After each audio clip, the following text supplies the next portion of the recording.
ஒரு இளைஞரணி அமைப்பாளராக தொடங்கி தமிழ்நாட்டின் முதலமைச்சராக உயர்ந்த பயணம் யார் தெரியுமா? 1980ஆம் ஆண்டு மதுரையில் உதயமான திமுக இளைஞரணியின் அமைப்பாளராக 1982ஆம் ஆண்டு பொறுப்பேற்றார். இடைவிடாத களப்பணியால் மக்களின் தளபதியாக உயர்ந்தார். கடந்த 35 ஆண்டுகளில் 8 சட்டமன்ற தேர்தல்களில் போட்டியிட்டு 6 முறை வெற்றி பெற்றார். 1996இல் சென்னை மக்களின் நேரடி வாக்குரிமையால் தேர்ந்தெடுக்கப்பட்ட முதல் மேயராக பதவியேற்றார். 9 பெரிய மேம்பாலங்கள், 49 குறும்பாலங்கள், 18 முக்கிய சந்திப்புகளில் பூங்காக்கள் அமைத்து சென்னையை சிங்கார சென்னையாக மாற்றினார்.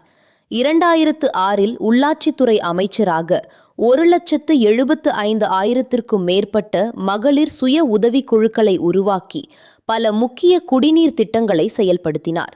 இந்த சாதனைகளுக்காக 2009ஆம் ஆண்டு அண்ணா பல்கலைக்கழகம் அவருக்கு கௌரவ டாக்டர் பட்டம் வழங்கியது.